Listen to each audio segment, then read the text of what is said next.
السلام عليكم ورحمة الله وبركاته kusoo dhawaada maalin cusub iyo wanisbada Ikram maanta waxaan rabaa inaan ku celiyo sexual assault iyo waxaa sexual assault iyo sexual harassment hadda ka hor aan ka hadlay hal video aan kaga hadlay marka waxaan rabaa inaan hal uga hadlo oo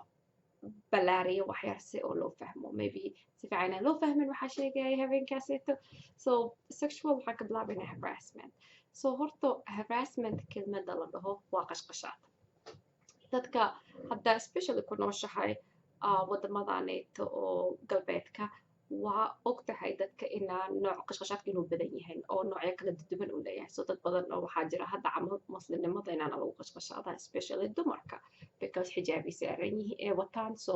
inay muslim yihiin waa la ogyahay so qashqashaad iyo midabta kooraa dhici kara sidaas darteed dad oo waxaa jira lagu qashqashaado inay madow yihiin kalarkooda iyo dad oo lagu qashqashaadayo because dumar waaye so sexual harassment markii la dhahaayo runtii again wadamo oo waxaan joognaa raggana waa la qashqashaadi karaa dumarkana waa la qashqashaadi karaa badanaa ma badna ragga oo dhinaca especially sexualka ma badna laakiin way jirtaa laakiin wadankan aan hadda ku noolnahay America saddexdii naagbo hal aa la qashqashaadaa oo jirto da'da 18 jir ilaa 34 so saddex naag hadda meel iskugu imaada hal waa la kulantay qashqashaad oo rag qashqashaada ayaa just because wallahi ma baqaan sida hadartan kelmadda sexualka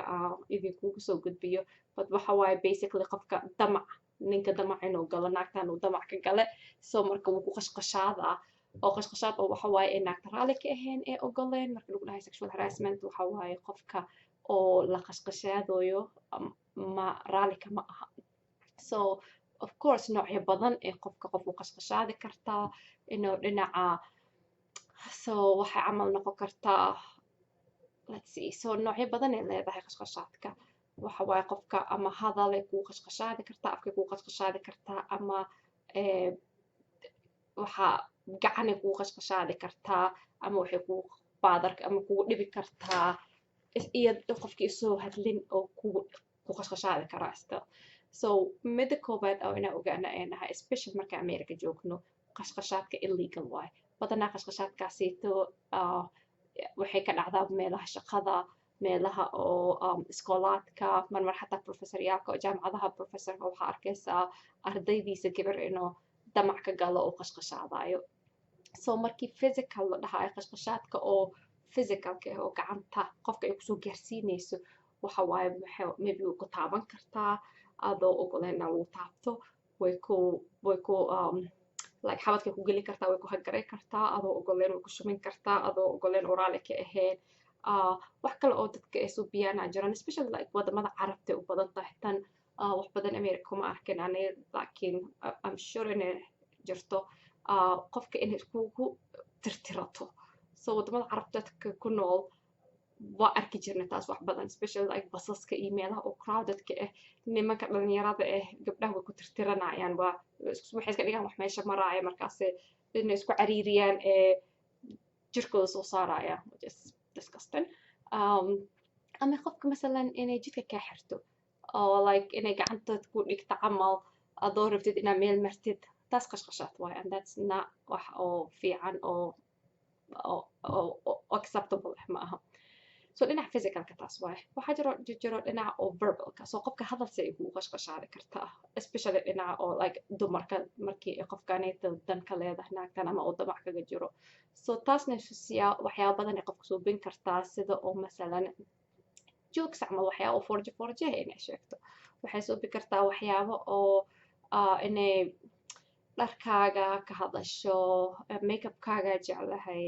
camburkaaga ku quruxsan tahay oo barfuumkaaga waxyaabo adi aadan u baahnayn waqtigaaseeto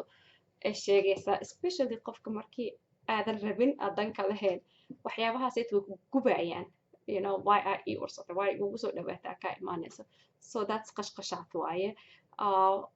kuwa qaarkood garaadagoos waaye oo heer oo waxay especially haddii ay tahay qashqashaadka qof oo madax ku ah camal hadday ka imaado oo dhahaya oo يعني waxaan ii suubi waxaana ku suubiha haddaa rabtid fasaxa inaan kusii imaado camal waxaa dheti adna ii sameey taas garooda goos waay laakiin badanaa waxay ka dhacdaa dadka oo power ka haastaan sida supervisorkaaga camal professorkaaga camal you know landlordiga ninka guriga iskale haddii aadan ijaarka dhiibin camal oo ku dhaho okay well ijaarka bishaaneta waa iska cafina haddii aasaas suubisid camal so taas verbal waay hadali qof kugu dhahde waxaa kaloo jirta wax oo non verbal ah so qofka iyadoo hadal ku dhihin waxyaaba ee sameyn karto oo ku dhibaayo oo qashqashaad ka mid ah sida masalan qofka inay aad ku fiiriso inay dhax ka bixiso waxa waaye qashqashaad waaye ka mid ah adi ay wax oo lagugu sameeyo oo adi uncomfortable kaa dhigo waxa waaye qashqashaad ay ka mid tahay so haddii qofka indhaha ay kugu gubayso ee koray hoos kuu fiirihayso oo you know saas urugmahayso markii aad sii socotid das edab daro waaye waxa la ogol yahay ma aha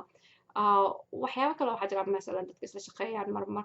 qofka inuu computerka agtaada camal usoo fadhiyo inuu waxyaabo oo sexual ah waxyaabo oo niman inaaga iyo inuu computerka soo bixiyo waxaa la ogoleen waaye again adoo kugu dhibooyaa waxa waaye istustus waaye basically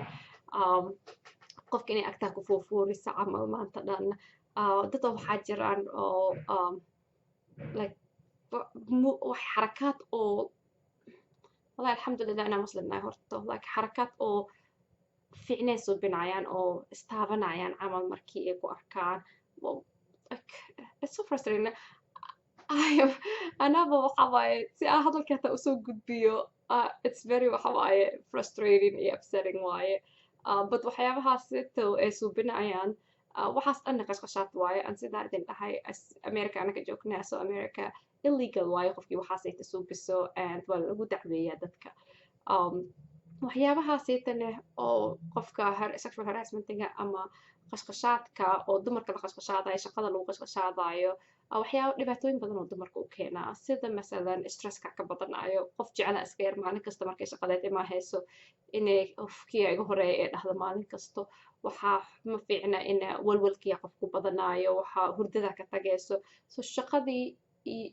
waxaa ku noqonayso murugay ku noqonaybo iyo cudur so marka it's very important inaa laga fiirsado and dumarka xaqay leeyihiin waddankaneeto and waddan kasta runta haddii la sheego just waddankan le ma aha because I know inay Soomaaliya qashqashaad ka dhacdo and I know waddan carab